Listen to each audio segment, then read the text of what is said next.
Hi, I'm Ashley, and this is the corner of the internet where I talk about my knitting. I live in a small studio apartment with my boyfriend Angel and our two dogs, Yaku and Chango. I usually split up my videos where I talk about what I'm working on, what I've finished, what my future plans are, and the second half of the video I take you along with me to any coffee shops that I may knit at, or if I'm knitting at my apartment, or if I'm spinning at my apartment. First, I'd like to talk about what I'm wearing, which is the Cloudberry tee by Fiber Tales. This tee is knitted top down, starting at the back, then stitches are picked up to knit the front until you join in the round. The sleeves have an easy and cute color work motif, and it includes bobbles to give it texture.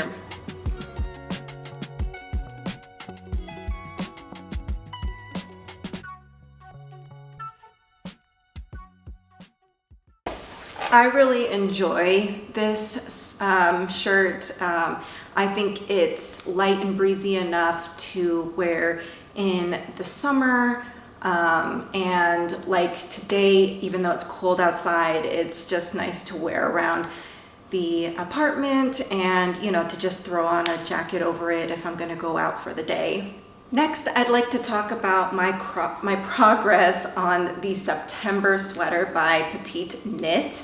I think I had joined in the round last time I talked about it, but at this point I'm just knitting in the round until the length that I'd want before I do the hem. I have been so enjoying this project. I'm really enjoying working with the Nutidin in this beautiful, I can't even, rusty red color, and I'm looking forward to having this as a final product. Next, I'm really excited to show my progress in the Waffle Loop Sweater by Other Loops.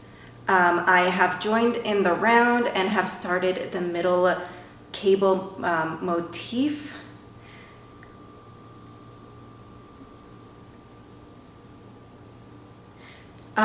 This yarn combination is just such a dream to work with. As you can see, I am opting out the cable middle panel motif on the back and just doing the waffle texture throughout the back.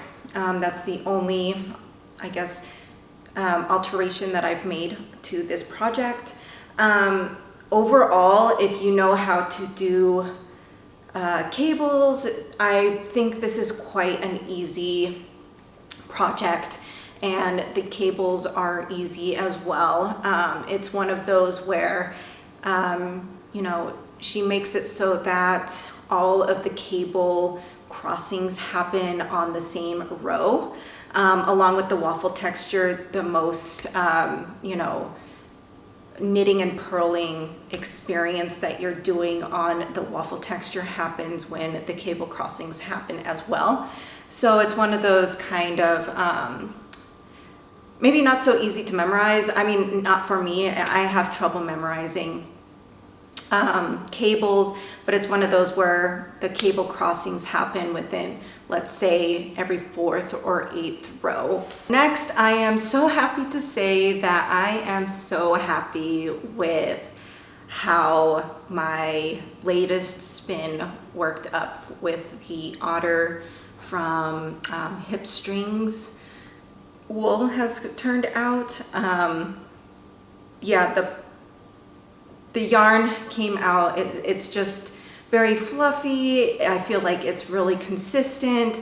I'm feeling a lot more confident in my spinning skills, and I'm actually, all I have to do is ply the final 150 grams that I have of this wool, and I should have about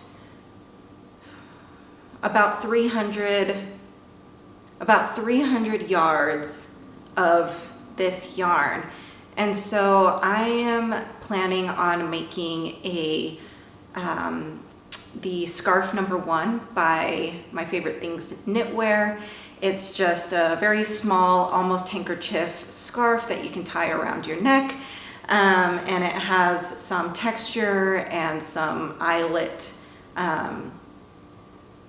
motifs on it, so it gives a little bit of interest. And I am just looking forward to, I just can't wait to knit something up with my hand spun. And since this is such a low quantity of yarn, I might as well make a little scarf out of it. And I also know that knitting up your hand spun really helps you understand your spinning, how to you know, tweak it so that it gets even better. And so I'm just so looking forward to knitting a little something, either for myself, or I was actually thinking about gifting it to my mom. To kind of add on to my next spinning plans, I do have some roving of Icelandic wool that I got from Etsy. Man, this wool is so toothy and textured.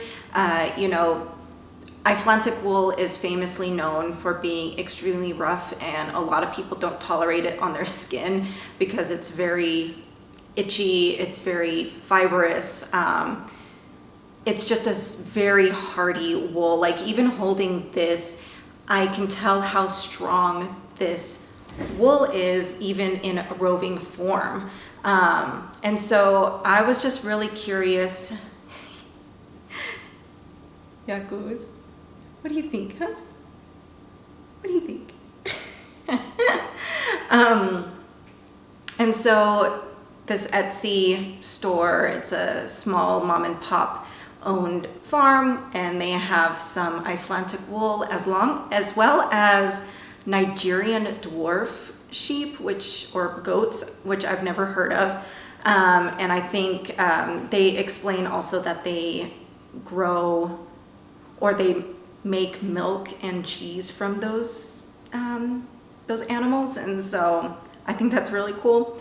But yeah, I am very looking forward to spinning this. I am planning on spinning this at the smallest rate that I can with my wheel, which I haven't done before. So I'm planning on using the smallest whirl and making it so that the spin ratio is the fastest, to see how thin of a yarn that I can make. If I can get it down to a sport weight, that would make me happy.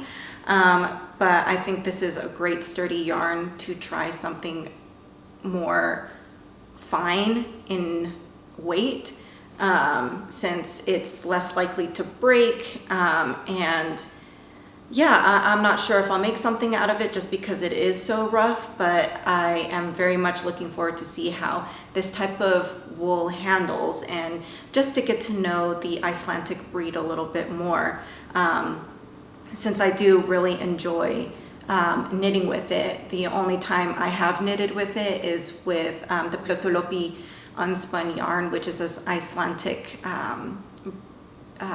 yarn company. They're called Istex, but I've knitted with their Plötulopi, which is their unspun yarn, and I just love it. You know, it's super light, very rustic, but so insulating, and I am just fascinated by how hardy and resilient this type of sheep breed has produced this type of wool, and how us as humans have borrowed it and use it in blankets, garments, all those types of things. This wraps up this week's video. As always, I have all of the yarn that I'm using, the patterns, and the pattern designer names are all linked down below in the description box. I know I didn't mention the yarns that I'm working on in the projects that I'm using for, just because I'm not sure if it's too redundant if you follow my channel. But like always, you know, if I miss something or if I don't mention something, it will be listed on the description box below. So thank you so much for sticking around for this episode. I'm going to take you along with me for my week. I had a pretty easy week, did some spinning, went to a new coffee shop that's new to me, and I hope you enjoy. And so until next time, me and Yaku say bye.